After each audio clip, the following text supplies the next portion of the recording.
29 जून को आप हिंदी का एग्ज़ाम दे रहे होंगे नीट जेआरएफ के लिए। तो उससे पहले मैं आपका छोटे-छोटे हिस्सों में टेस्ट और रिवीजन करवा देना चाह रहा हूँ। इससे फ़ायदा यह होगा कि आपका रिवीजन होगा और मेरे ख़्याल से कुछ प्रश्न आपके बढ़ सकते हैं। इस टेस्ट में 20 प्रश्न हैं, जो हमारी टॉपर स्टूडेंट रही हैं, है ना? उनका 38 अंक बन रहा है, मतलब 29 क्वेश्चन उनका सही 19 क्वेश्चन सही है। तो आप लोग प्रत्येक प्रश्न को पढ़ते जाइए, मैं पढ़ूंगा आपके साथ और आप उत्तर करेंगे 1 का, ये कमेंट करके बताएंगे। इस बीच डब्बे के तीनों पठान अपनी अपनी गठरी उठाकर बाहर निकल गए। अपने पठान साथियों के साथ गाड़ी के अगले किसी डब्बे की ओर बढ़ गए।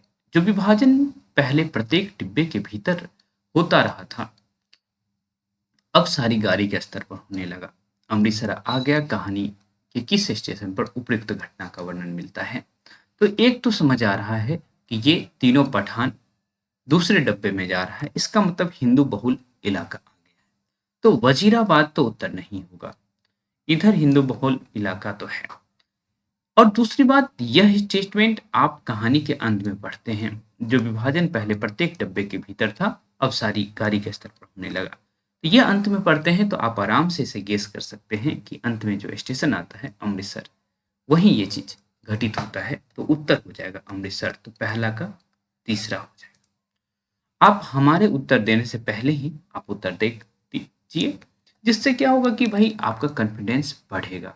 यह प्रश्न मेरे ख्याल से आसान है कि भीष्म सहनी की रचना और विधा का सही मिलान नहीं है, इसे ध्यान देना है।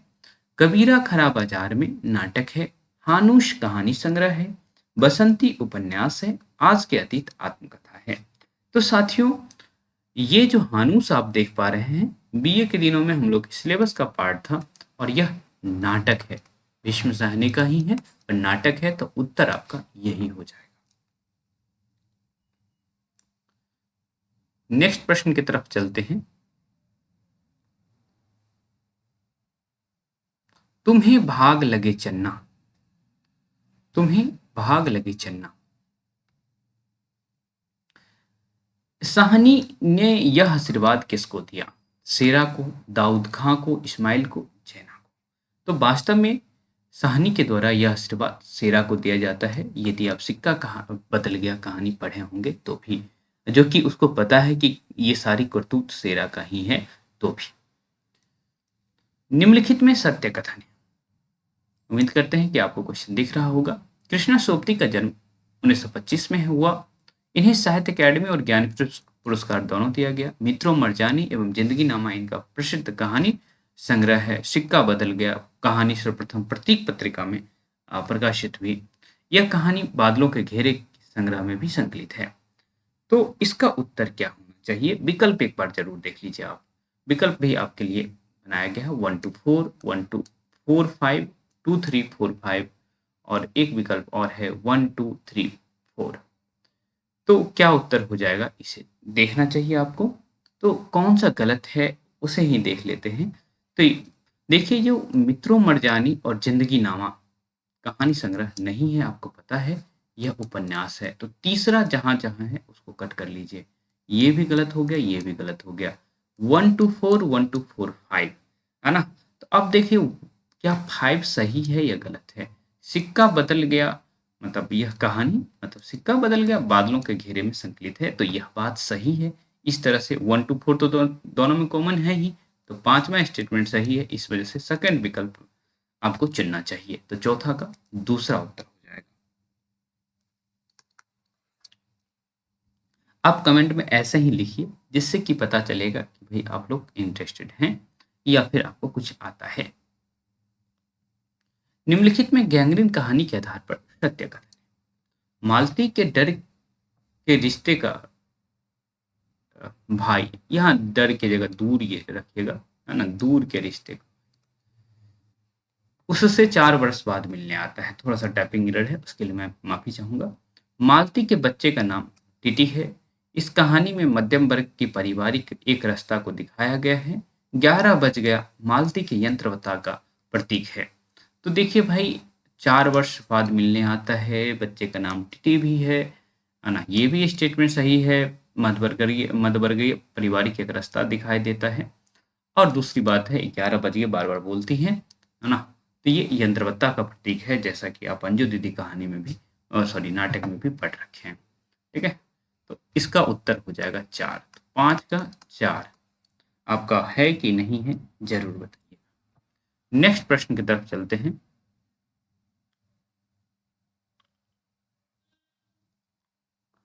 इंस्पेक्टर मतादीन चांद पर कहानी के हवलदारों का युग्म है। इंस्पेक्टर मतादीन कहानी आप पढ़े होंगे, वहां 2 हवलदार आता है, अब्दुल गफूर और राम सजीवन और बलभत्तर, और अब्दुल गफूर, इनमें से कोई नहीं।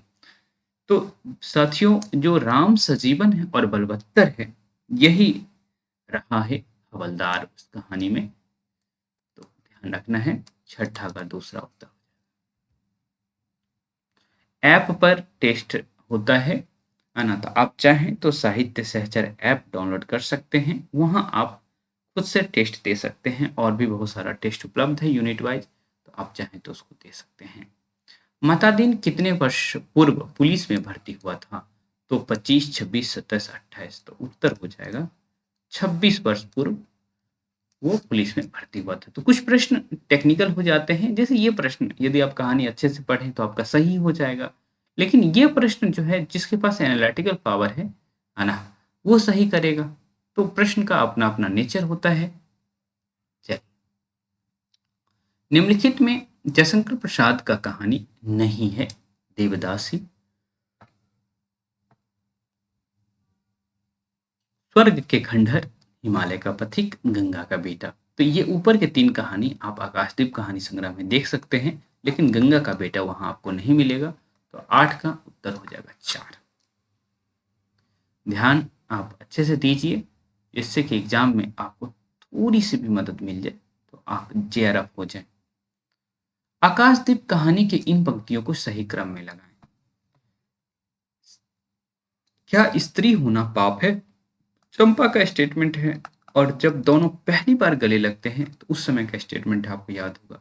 चंपा, मैं ईश्वर को नहीं मानता, मैं पाप को नहीं मानता। ये बहुत समय बाद की स्थिति है।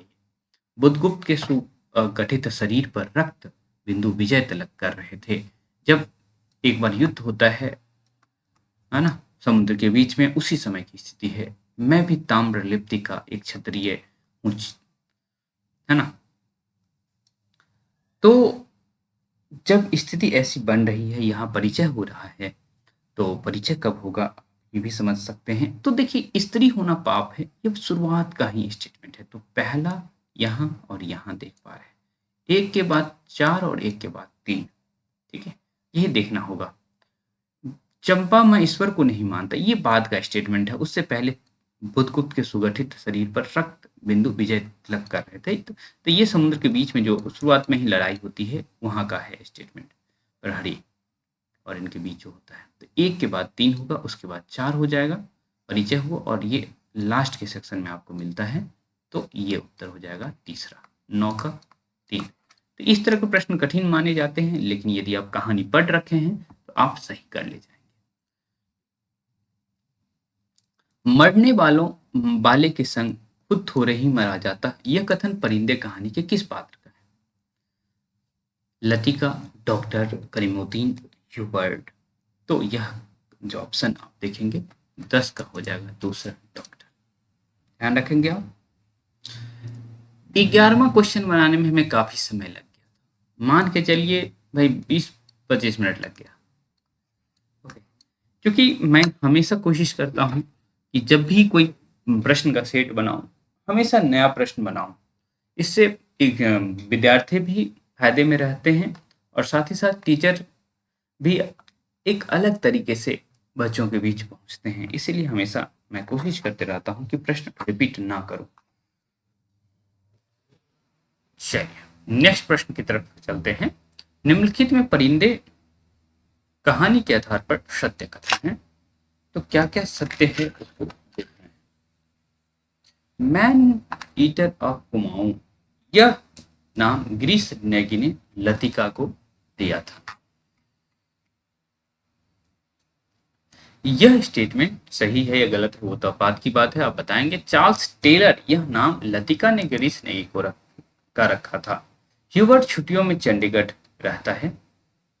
डॉक्टर लड़ाई के दिनों के ढाका शहर को याद करता है। सब कुछ होने के बावजूद वह क्या चीज जो हमें चलाए चलती है, हम रुकते हैं तो भी अपने रेले में वो हमें घसीट ले जाती है। यह कथन लतिका का गिरीश नेगी से है। तो देखिए साथियों, पहला स्टेटमेंट आप देखेंगे कि सही है। चार्ल्स टेलर नहीं चार्ल्स बोयर कहा जाता है ना। चंडीगढ़ नहीं दिल्ली की बात होती है। ढाका नहीं रंगून की बात होती है। और यहाँ गिरीश नेगी नहीं डॉक्टर से बातचीत हो रही है। लतिका का ही स्टेटमेंट है, लेकिन यहाँ डॉक्टर का है स्टेटमेंट, डॉक्टर से है स्टेटमेंट, ये ध्यान रखिएगा। लतिका बोलती है डॉक्टर को, तो यह भी स्टेटमेंट गलत हो गया है ना। तो एक तरह से बाद के सभी स्टेटमेंट गलत हो गए, तो केवल एक उत्तर हो जाएगा, मतलब विकल्प 2, 11 का 2 हो जाएगा। राजा निर्वंशिया कहानी में आए पंजाबी का क्या नाम था? सुदर्शन सिंह, बच्चन सिंह, हंसराज और दिलीप। तो उत्तर हो जाएगा हंसराज, 12 का 3। ऐसे 20 प्रश्न हैं टोटल, तो मैं सारा करवा देता हूं। हालांकि मैं यह वीडियो रिकॉर्ड कर रहा हूं 12:30 रात में। अपना अपना भाग्य कहानी किस पत्रिका में प्रकाशित हुई थी? तो इसका उत्तर हो जाएगा विशाल भारत, ध्यान रखिएगा। नेक्स्ट प्रश्न है, अपना अपना भाग्य कहानी के आधार पर सत्य कथन आपको बताना है। तो ये क्वेश्चन पढ़िए, आपको अच्छा लगेगा। कुछ ऊपर चला गया ना। इसमें शिमला की घटना का वर्णन है, तो ये गलत है, ये सही है, आप बताएंगे। लड़का को उम्र लगभग 15 वर्ष था। हृदय में जितनी दया है पास उतने पैसे तो नहीं है, यह कथन इस कहानी के कथावाचक का है। इस कहानी में आए होटल का नाम होटल दीपक है। तो कौन सा कथन सत्य है? तो साथियों इसमें केवल ये कथन सत्य है, तो ऑप्शन 4 आप लिखेंगे, 14 का 4 है ना। ये लेखक के मित्र का है, लगभग 10 साल का है, नैनीताल की घटना का वर्णन है। पिता कहानी का कथानायक किस स्थान पर रहता है? कलकत्ता, कनॉट प्लेस दिल्ली, घनश्याम नगर और फुलदाबाद। तो उत्तर क्या हो जाएगा? 15 का 3, घनश्याम नगर। नेक्स्ट प्रश्न है हमारा, चूंकि हम एक सेट में 20 ही प्रश्न पूछ सकते हैं, तो कुछ कहानियां को हमने एक साथ कर लिया। नौरंगी बीमार है शेखर जोशी का कहानी संग्रह है, सत्य कथन आपको चुनना है। कोसी का घटवार कहानी का नायक चिलम पिता है। कोसी का घटवार कहानी में लक्ष्मण की शादी राम सिंह से होती है। लाल पान की बेगम कहानी में बिरजू का पूरा नाम बिरजमोहन है। और लाल पान कहानी में नाच देखने के लिए फारबिसगंज जाया जाता है। नाच और बलरामपुर है ना, दोनों का अपना मेल है। तो उत्तर 5 वाला तो गलत हो गया। ओके, ये भी ब्रजमोहन सही है, 4 वाला सही होगा, या तो ये सही होगा या ये सही होगा, है ना। तो देखिए नौरंगी बीमार है, ये सही है, ये भी सही है, ये भी सही है और ये भी सही है। तो हो जाएगा 1 2 3 4, ठीक है, ध्यान रखना, याद रहेगा। नेक्स्ट प्रश्न की तरफ हम चलते हैं।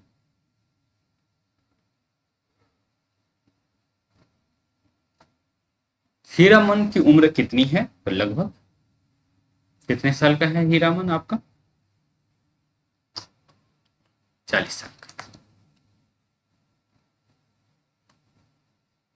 मिलान करें, पंक्ति और कहानी को मिलान करना है। पंक्ति, कंकरी जल में जाकर कोई अस्थाई विवर नहीं फूट सकती।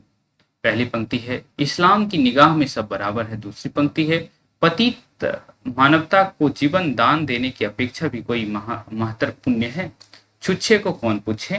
तो ये फेमस पंक्तियां हैं हर एक कहानी की। तो ये जो है आप जानते हैं कानों में कंगना का है, तो एक का जो हो जाएगा ग। फिर इस्लाम की निगाह में सब बराबर हैं, ईदगाह कहानी की बात होती है, ख। फिर पतित मानवता को जीवन दान देने की अपेक्षा कोई और महत्तर पुण्य है, राही कहानी से है, और छुच्छे को कौन पूछे जानते हैं, ढुलाई वाली से, ढुलाई वाली से है। ठीक है, तो आप यहाँ आप क्या करेंगे, राही क और ढुलाई वाली घ, ग ख क घ, ग के बाद ख क घ, तो ये उत्तर हो जाएगा, है ना। उत्तर 18 का 2 हो जाएगा, इसको दिमाग में रखेंगे। और अंत में आप अपना स्कोर भी बताइए यदि आप सीरियसली देख रहे हैं तो। जन्म वर्ष के अनुसार लेखकों का सही क्रम है, तो प्रेमचंद, प्रसाद, रेणु, अज्ञे और कमलेश्वर। प्रेमचंद और प्रसाद में कौन बड़े थे ये आप जानते हैं, है ना, 80 के थे और ये 89 के थे। ठीक है, रेणु 1921 के हैं और अज्ञे 1911 के हैं, कमलेश्वर 1932 के हैं। देखिए प्रेमचंद से शुरू होगा और कमलेश्वर खत्म होगा, तो और विकल्प कुछ इसी तरह से बनाया गया कि कमलेश्वर ये प्रेमचंद से शुरू हो रहा है और कमलेश्वर फिर खत्म हो रहा है। तो अब मामला बनता है कि 3 4 2 2, तो बस बीच के को देखना है ना, ये तीनों को देखना है। तो रेणु 1921, तो पहले 4 हो जाएगा, फिर 3 हो जाएगा, फिर 5 हो जाएगा। उससे पहले 1 मिनट कहाँ गया, 1 2 क्या हो गया मुझे, ओके, 1 के बाद तो 2 होगा ही, है ना, उसके बाद 4 3 हो जाएगा, 4 और 3, तो उत्तर हो जाएगा 4। ठीक है, सारा क्लियर है आपका, उत्तर 4 19 का। चंद्रदेव से मेरी बातें कहानी का प्रकाशन वर्ष क्या है, तो 1904 है। तो कुछ प्रश्न मैं इजी रखा हूँ, कुछ प्रश्न मॉडरेट रखा हूँ और कुछ प्रश्न को मैंने हार्ड किया है। तो आपका स्कोर कितना बन रहा है वो देख सकते हैं, बता सकते हैं मुझे। आप साहित्य सहचर ऐप डाउनलोड करके केवल और केवल 101 रुपये में जो उपलब्ध टेस्ट है सारा दे सकते हैं। तो चलिए हम लगातार आपसे मिलते रहेंगे एग्जाम तक और एग्जाम के बाद भी।